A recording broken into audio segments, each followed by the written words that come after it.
Teachers are so hypocritical.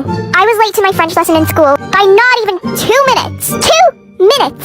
And my French teacher gave me a whole rant about how I have to arrive on time. But the next week, we were sitting in the classroom after lunch, and the same teacher did not show up for 20 whole minutes. Don't get me wrong, having no teacher for 20 minutes and wasting 20 minutes of a lesson is fun. But when she came back, she was all like, sorry, I lost track of time. Please forgive me. It just does not make sense.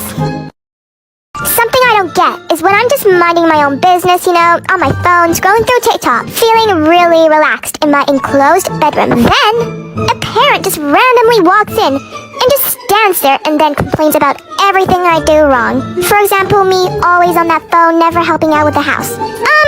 I literally washed the dishes the other day and cleaned the bathrooms, which is absolutely disgusting. But the worst thing ever is when they finally leave the room, but they don't close the stupid door. You entered the room with a closed door. You leave the room with a closed door. What do people not understand about that? Then I would have to move up from my very comfortable position and close it myself. Close the door! I personally think parents are a different species, because whatever they are, it's not human. Like, I would be upstairs and my mum would be downstairs and she would scream my name so many times, and then I would say, yeah? Yeah? Like, so loud, and she wouldn't hear. And then I would say it like 6 more times to the point that I'm literally going downstairs saying, like, what? And she's like, oh, I'm just checking on what you're doing. But then it would be 2 a.m., and I'm just calling my friends, barely making a sound, practically just breathing. And she's already halfway storming to my room, telling me to shut up. Storytime, how I didn't know I was deaf until I was 16. So the school district that I grew up in basically did hearing tests every single year. And for as long as I could remember, I was failing those tests. But they would always ask me one question after them. Have you been sick within the last few weeks? I always was sick when I was younger, so I'd say yes. And they'd say, oh, your sinuses are probably just clogged up. And I was like, whatever, I'm in the 2nd grade. And then I'd go on about my day.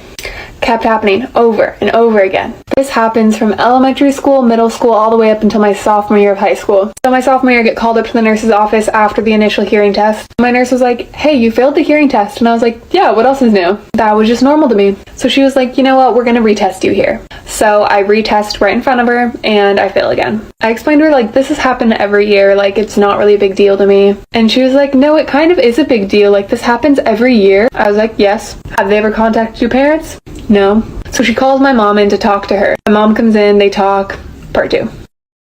Part 2. So I get sent over to a primary care doctor to get a hearing test there. Fail it. They send me over to an audiologist. Fail it. They send me over to a fancier audiologist and they do a different test on me. They put these little things that look like earbuds in your ears. I don't even know how they do this test, but basically they were just shooting super loud noise in my ears and measuring something inside my head. I don't know. I was like, cool, they're gonna realize that, like, there's nothing wrong with me.